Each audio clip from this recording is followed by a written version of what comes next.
Good morning or good afternoon or maybe even good evening, depending on where you're watching from. It's time for a live event. We are going to kind of feel like we're rushing the holidays just a bit because I flipped the calendar and it's only November, but you know, as quilter in the quilt world, that if we don't start ahead of time, we will not finish before Christmas Eve. So our project today is called the I got to remember the name of my own project, Letters to Santa. And it's a little bag that we're creating that can be used in a couple of different ways.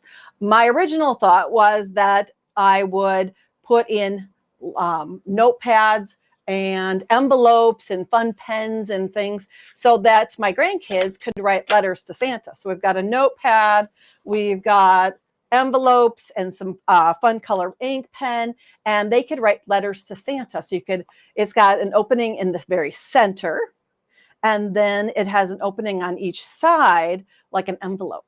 So this is going to be our project today. I am Colleen Tauke, and I'm your instructor for this project. And we are going to be walking through how to put together this fun little bag that then can either hang on the door, it can hang on a doorknob, you can put up a little hook to use it kind of as a decoration also. But for those letters to Santa that need to be, postmarked pretty soon as kids start thinking about all the things they want for Christmas, or you could maybe even write down your Christmas wish list and put in here. I know my husband and I are always sharing Christmas wish lists. He also has a birthday before Christmas too that we have to think about. But what is on that wish list or ideas? So a fun way to kind of get into the Christmas spirit. Remember to pop into the comment section. I need to open it so I can see my comments too. There we go. So that we know where you're watching from. We love to bring together our community from all over the world. We usually have watchers from the UK, Australia, Canada, as well as all over the United States. So pop in and tell us where you're watching from today. Now, this project, originally, my inspiration was 5-inch charms. We know that when we shop for fabric, whether it's online or in person in the quilt shops, we find those pre-cut packs of 5-inch squares. And they are just adorable. And it has fabrics from an entire, coordinated from an entire fabric line. And a lot of times at Christmas, the Christmas prints will also get made into charms like this. Some shops even will create their own set of 5-inch charms.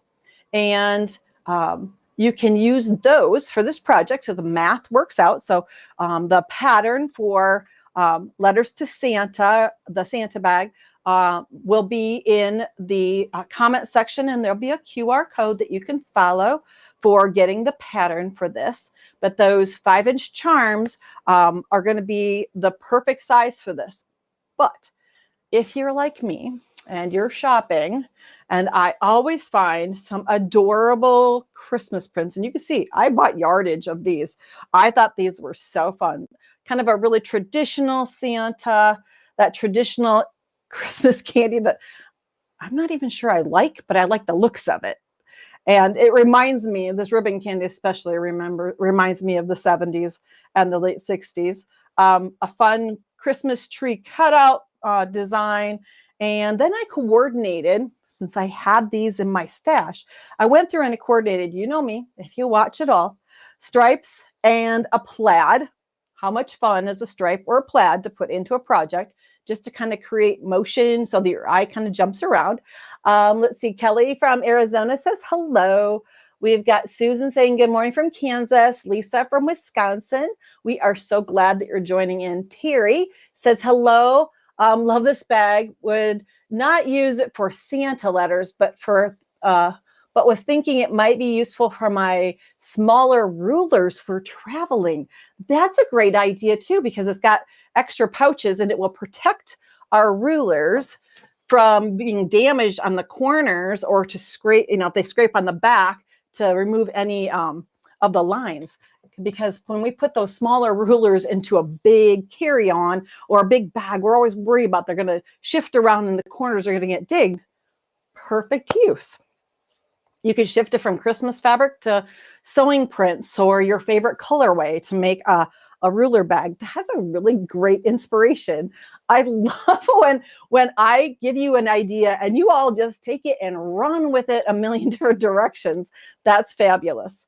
Okay, I had also thought that this would be, if you don't have small children in your world right now, this could be a place that you put those Christmas cards and letters that you get from friends. Now, I'm not sure that a lot of Christmas cards are sent anymore. I get a lot of Christmas letters and I get a lot of Christmas photos. So that's a great place that you can collect them in one place and then share them with family and friends later. So we can use it for letters to Santa. We could use it for the mailbag of our own things that come in, and we could stash them there. And you could put the cards that you get and letters you get from friends in the outside pockets. And if you're like me, I write out a few Christmas cards, get them ready to go, send them off, put away the excess cards, and then I never remember where I put them. And I get a card or a letter from someone, and oops, I didn't send them one.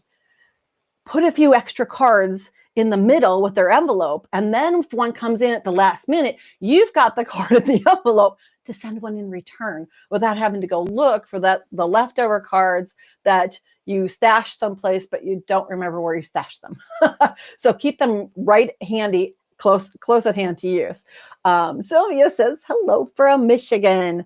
Okay, so these 5-inch squares that we're going to either cut from that delicious Christmas fabric that we found that we just couldn't leave in the stores, or our 5-inch charms that we purchased.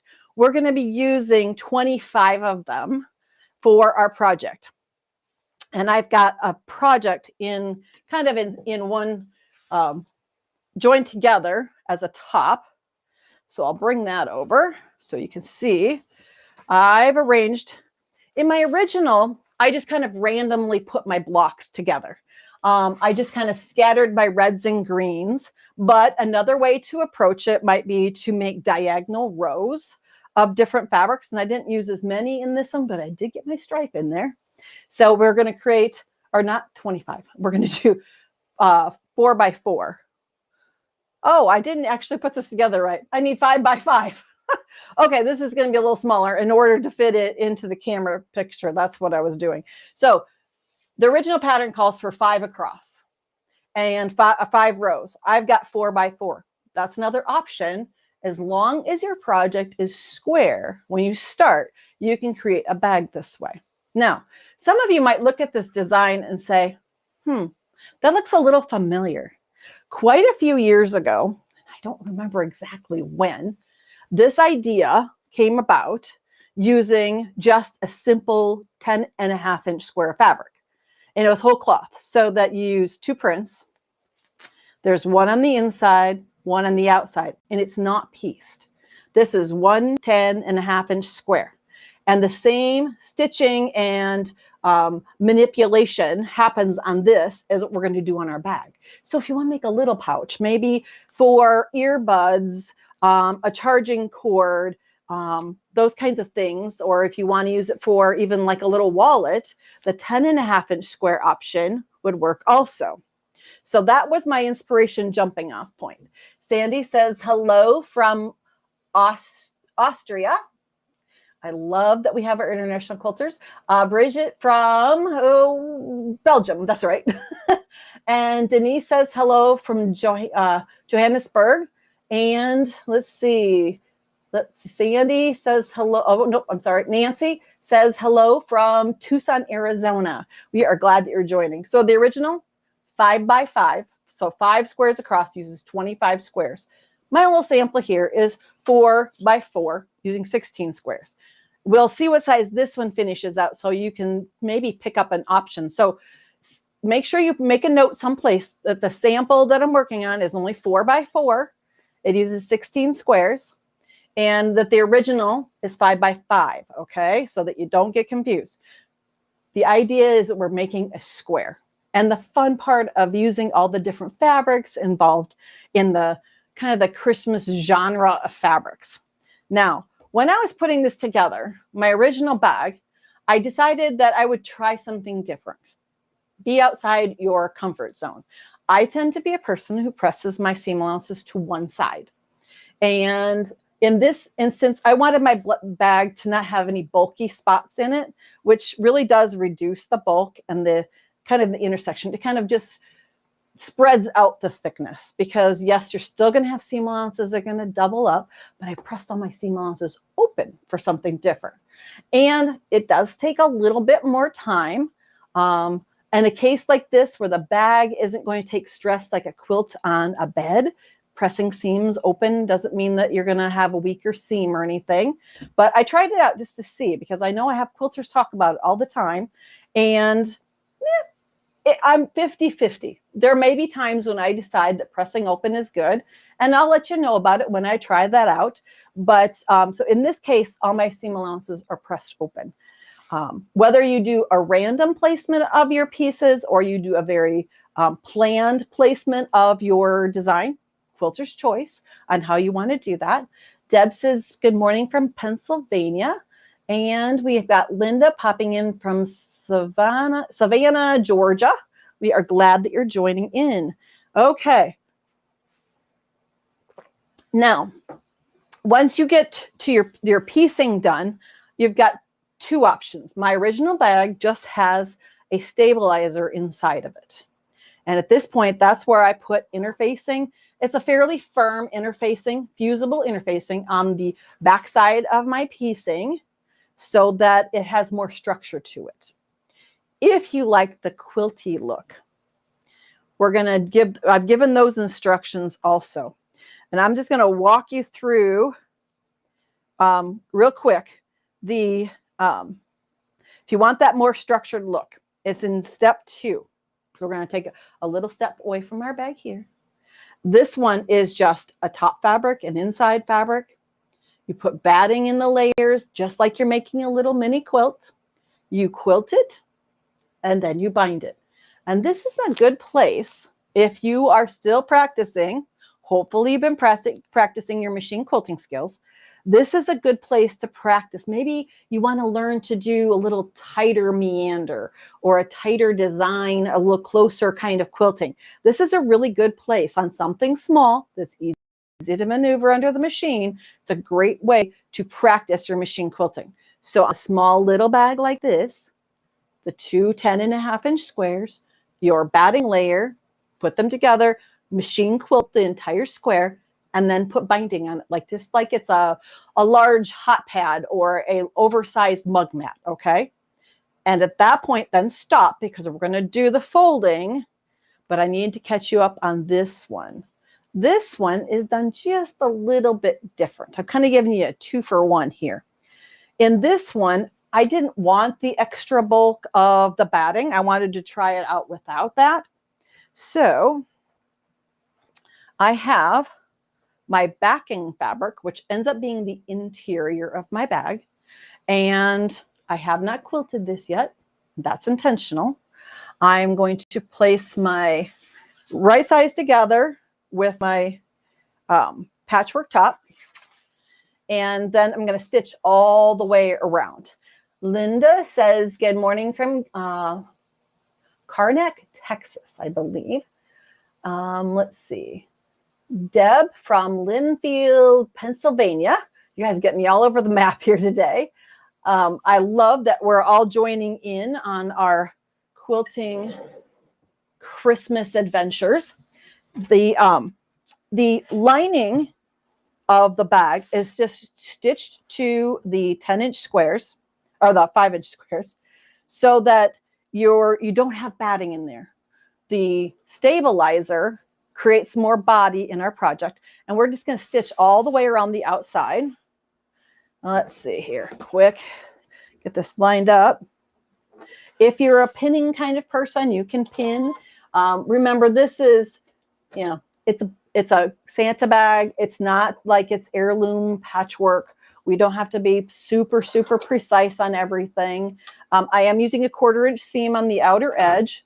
You do have to remember, let's see, take my needle up here. I'm going to start down the side a little bit because we are going to turn this right side out. So leave an opening space for yourself and stitch a 1/4 inch all the way around the outer edge. And like I said, it doesn't have to be super exact, doesn't have to be super perfect. We're probably trying to get these done in a hurry because letters to Santa have to be, whoa, my fabric slid just a little bit there, but that's okay. That's live sewing. We are going to be creating kind of like a mat is what we're going to be to have here. And then I quilted it after I turned this right side out. So it's just a little bit different construction than we're used to. Sometimes I think outside the box because I want to get done in a hurry.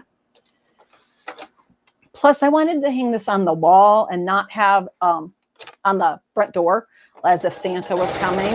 And I didn't want something heavy on the door and bulky. And I cut my backing just a little bit small here, but we'll be okay, I guess. Get this all the way around the edge. Remember when you're putting your fusible on the back, and I use a Crafter's Choice. It's just it's called a firm fusible for crafting. So any firm fusible interfacing will do for the backing on this. As a garment sewer, I wasn't really into using a lot of interfacings. And for this project, it does work pretty good. I never wanted things to be hard and crunchy very much in garments, but structure in a bag is a different thing. Okay, here we go. And my fabric slid, so I kept my 1/4 inch seam on the bottom there. So maybe pinning is a good thing at times. Okay, leaving an opening of about 3 or 4 inches so that I can go in. I'm going to diagonally trim my corners. I'm going to trim this extra seam allowance here too that I had. Diagonally trimming them will help reduce the bulk at the corners when I try to turn this right side out so that it all this extra fabric in the corners doesn't have a place to go unless you trim out that corner. And one little trick that I do when it comes to turning things is to press my seam allowance open. So even if I'm just pressing one of these pieces to one side, it will help with the turning process. So I'm going to come in with my iron and press my seam allowance open. And along this edge. Oh, my iron didn't have time to get hot. Okay, that was a tip, but my iron's not hot yet. So we're just going to go ahead and press. I'm going to finger press my opening area here. This one area I always do in advance, even if it's just finger pressing, because this is where the opening is at. And it's hard to get in here later to give it a seam allowance. So if I kind of give it an idea of where that edge needs to be, then when I need to get to close that opening, it already knows, oh, I need to lay here. So just finger pressing, scoring it along that fold. There, you can see how it's got a memory of where it's going to need to be. Then I'm going to turn this entire thing right side out. Wanda, I got to see it really quick. Wendy is from Richmond, Virginia. Was watching. Lisa is watching. Oh, that one's already got you, Lisa. I got you twice. Okay. It's kind of hard to keep up with the people's names coming in and sewing at the same time. But we love that you join in with your ideas on how to use our projects in a multitude of ways. And I love the idea of making it into a ruler holder. That, in fact, I have some really cute sewing room prints that I don't know exactly how to use. I might just have my next project in mind. Perfect thing to use that for, because I love the little sewing room print with spools and things on it. We always fall in love with fabrics that we don't always know what we're going to do with, but then a project comes along and says, that is just what I want to be. Okay, making sure you really push the corners outward so you get all the way to the corner. And then take it to the iron, which now my iron should be nice and hot. There we go. And I'm going to finger press this first so that I get this all the way out to the edge. Threads involved there. And that interfacing really does make a nice sharp edge on the outer portion of this. Now, oops, I have one corner I didn't quite get popped out. The one closest to the opening. Here we go. Now, again, get it ready to fold. Rolling that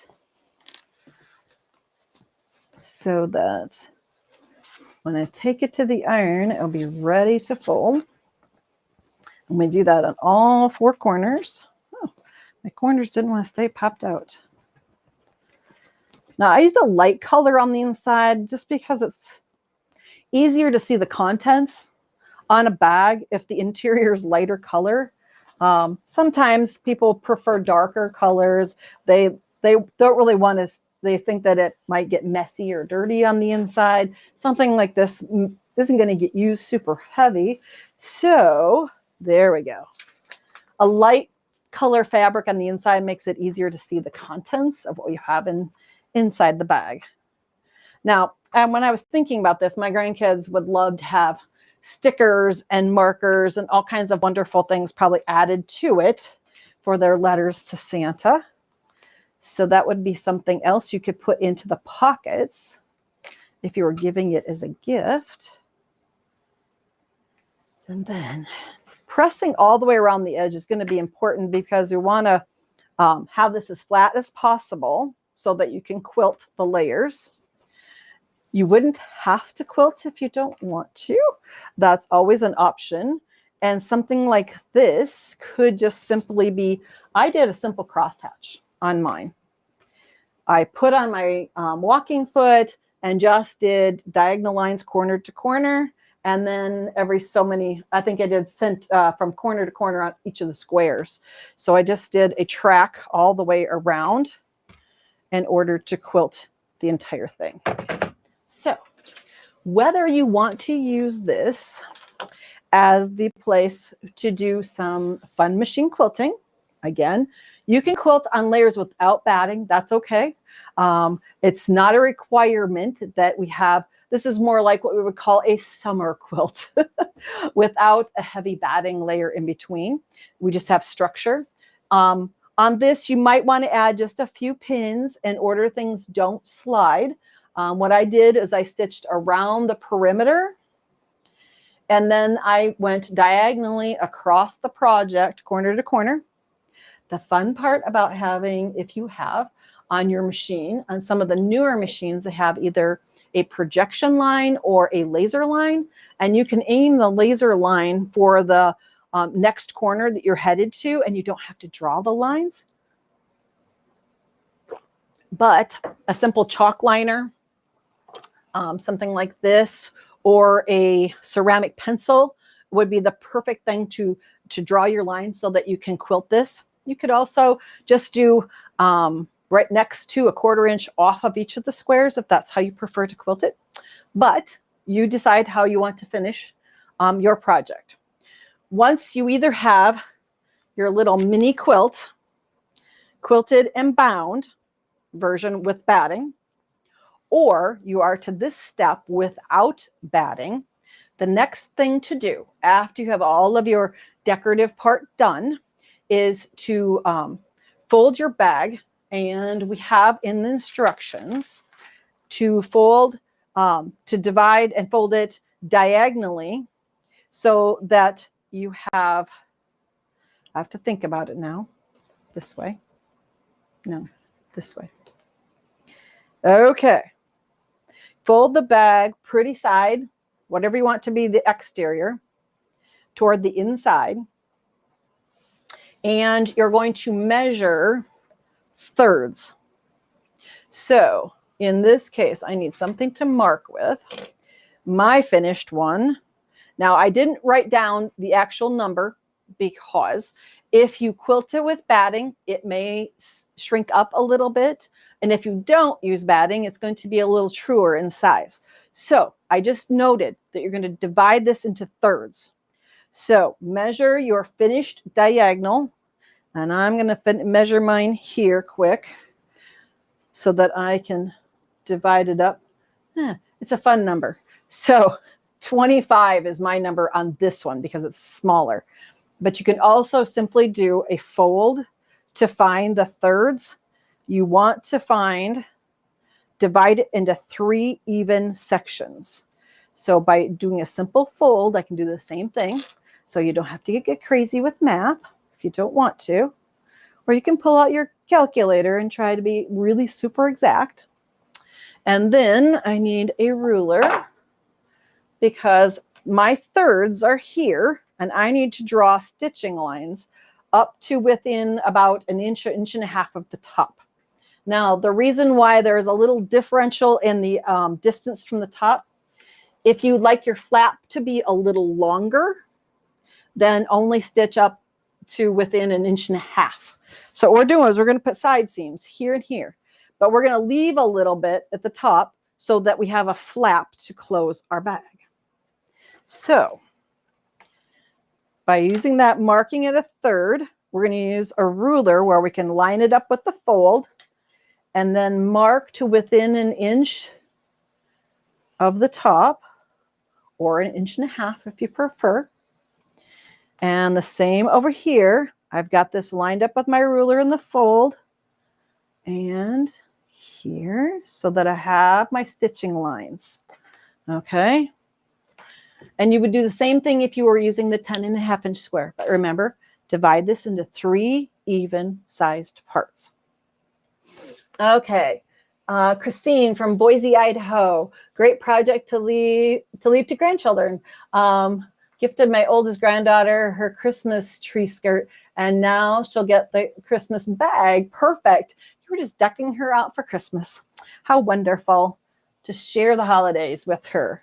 Okay. Let's see. Some more came in. Lisa says, good morning and love the bag. Deborah says, hello from Sioux Falls, South Dakota. First time catching this tutorial. We are so glad that you joined in. Sioux Falls, South Dakota really isn't too far from where I live, at least the Midwest. We've had our fall color change outside and the weather's getting a little chillier in the mornings. So making us think like it's Christmas or I'm preparing for Christmas. Okay. At this point, we've got our marked lines. We do want to do a little bit of a reinforcement at the top, depending on if your machine. One way to do a reinforcement is to, let's see if I get my pen here, is to stitch or start down from the top a bit, going in the direction of where you want, where the top of this is. So I'm going to start stitching. I'm going to put an X. Start my stitching here. I'm going to sew out to this spot, then pivot and go back the other direction. It's a great way to reinforce. Unless you want to do a little bit of back stitch in that space. Everybody has a different approach to kind of reinforcing their stitching. I can make sure that my needle's in the center position. We're so used to stitching on a 1/4-inch seam to make sure your needle's in the right position for you. Okay, I'm going to stitch up to where I want my bag to, that flap to be. Then I'm going to pick up my presser foot, twirl it around, and then stitch down the marked line.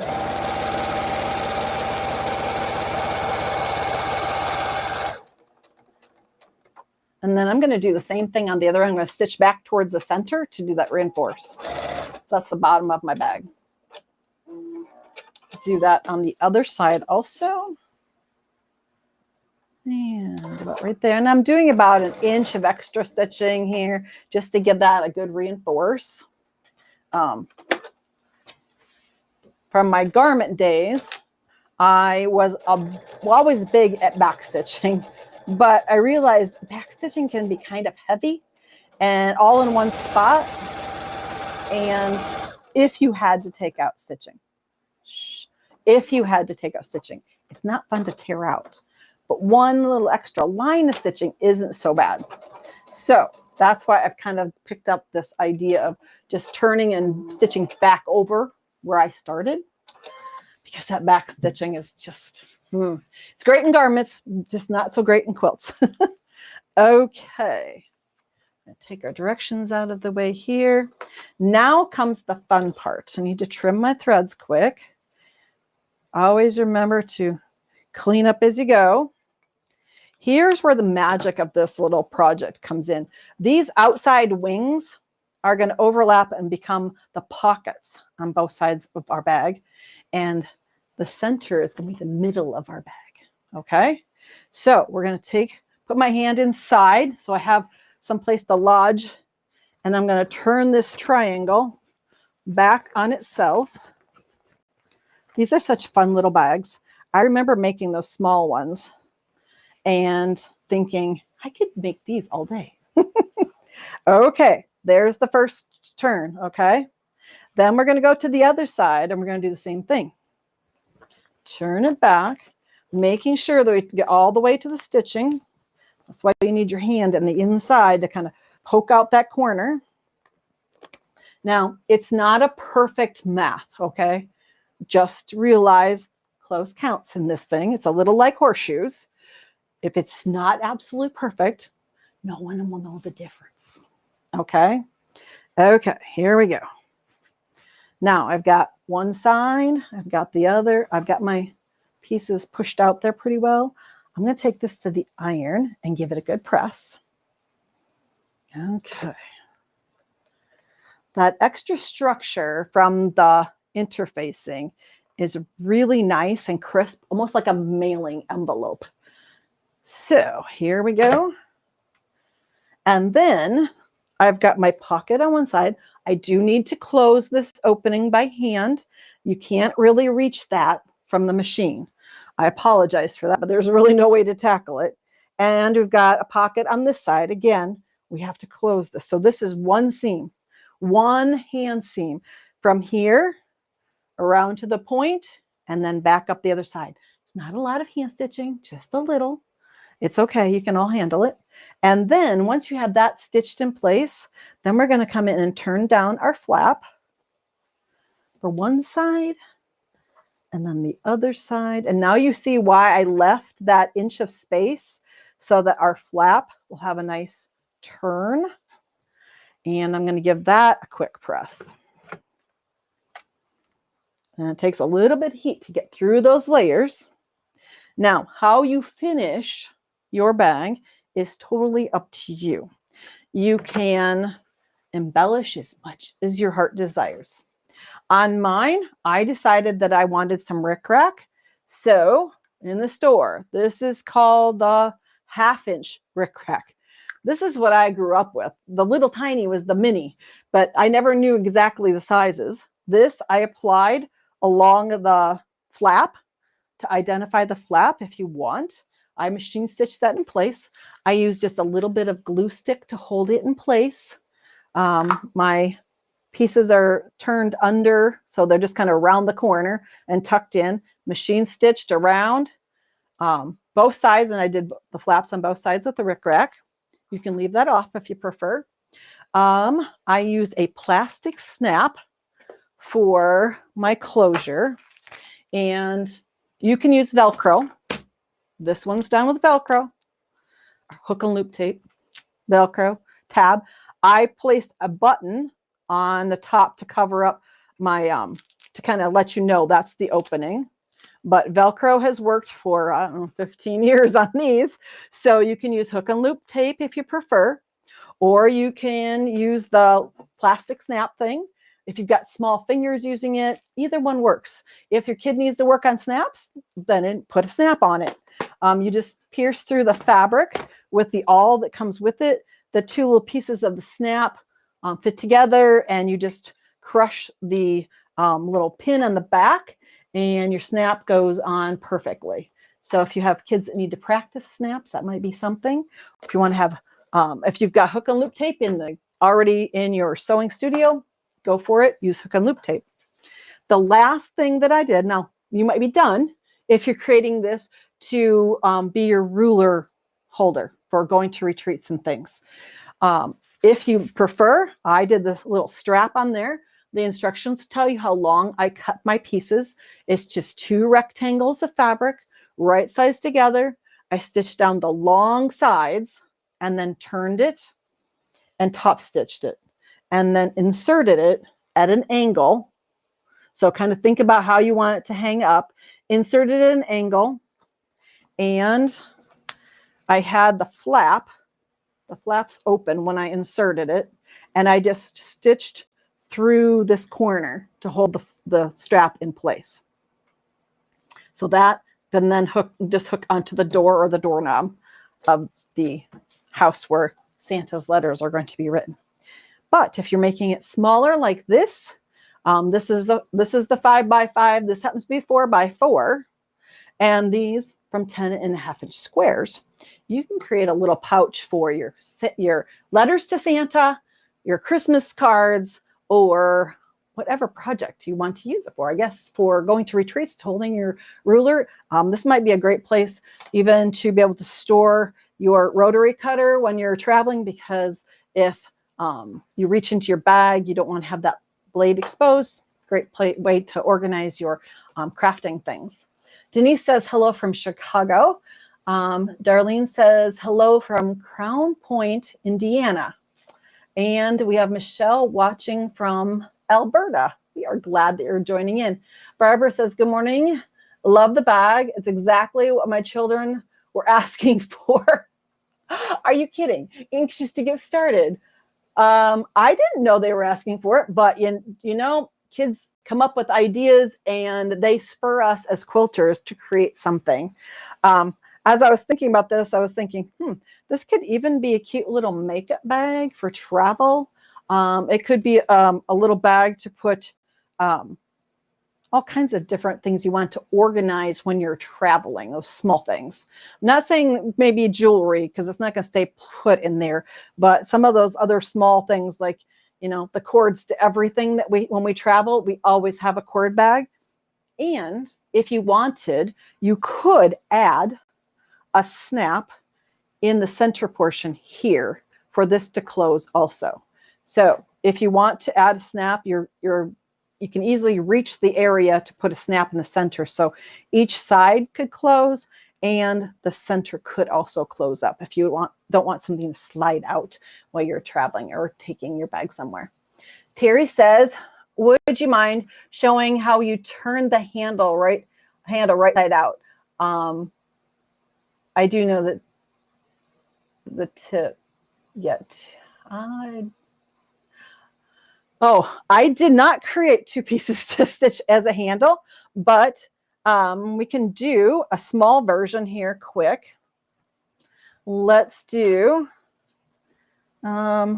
just, I think it was like 3 inches wide. Can't remember exactly. I made it, but I don't remember. Okay. 1.5-inch strip. Okay. Help if I had a ruler with the right markings on it. Okay. So when you go to create the strap, and you're going to have a longer version of this, but the same technique holds true. I'm not going to close up the short ends. I'm going to stitch only the long ends. So let's go about doing that, and we'll show you how to do that turning. Whoops, I forgot my 1/4 inch. Just like I said, make sure you put your needle in the right place. Okay. Get that out so we get the right size. Or my strap will end up being a different size altogether. There we go. I did do the 1/4 inch seams on the sides. And there are a couple of tricks. I guess I can. Thanks for reminding me to show this. I forget sometimes that as a seamstress, I learned these tricks a long time ago, but not everyone has that same background. So here we go. Even though this is shorter, works the same way. So When you get done sewing your 2 long strips together, my tip is to take it to the iron and press your seam allowances open like this. It's just the same idea as the outer edge of the bag. It helps in the turning process. This is something my mom taught me a long time ago, and I used to think that it was a silly step. But then when I realized when I turned it, things seemed to pop into place. It wasn't so silly anymore. Okay, so now I have my fabrics are right sides together. I did 1/4 inch seam on the long sides. I've pressed my seam allowances open, at least on one side. You don't have to press both of them, but on one. Then I need to find a safety pin. This is where that emergency sewing kit that you have with safety pins, or if you use safety pins for your basting, this is where they come in handy. I place a pin on one end so that I can put the nose of the pin into the interior pocket that I created. So between the stitching lines, I'm going to force that pin down through the strip so that I know there are other ways to make straps. This just happens to be one way to do it. So if you have another, you are welcome to use your technique. I'm just going old school, I guess. And you turn the entire long piece right side out. Sometimes having a larger pin does help a little. This happens to be a small one, but it's what I had on hand. And then you can take this to the iron to flatten so that you can press it nice and neat. Do a little finger pressing. This one's just, there we go. Once you kind of get it started, you can also use a turning tool if you happen to have something handy to help you kind of push out the seam allowances to each side. Just work at it slowly and turn it right on the edges so that you have your strap all pressed nice and neat. And then I stitched about 1/4 or so from each side just to keep that seam allowance nice and tidy. And it gives the handle a little bit more structure. So top stitching it, and I did mine in red. And then you fold the entire strap, and of course your loop would be longer, so that you have your cut edges together. And you can zigzag those if you'd like so they don't ravel. Santa bag doesn't get overworked a lot.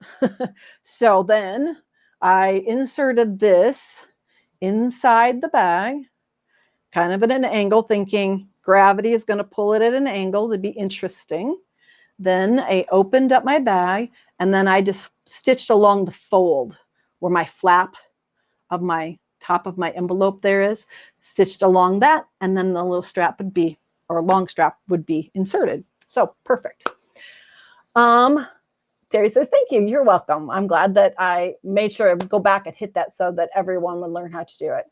Like I said, there are many ways to do a type of strap on here. You could even use a piece of, if you're a bag maker and you have some strap left from making bags, you could use a pre-made woven piece of strap to add to it. You wouldn't have to make it out of fabric. See, lots of ways to approach. Bridget says, thanks. Great project as usual. We are glad that you're joining in, having some fun, thinking about maybe making the letters to Santa.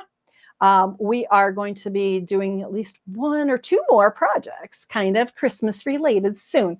So join us then. Thanks for joining me today.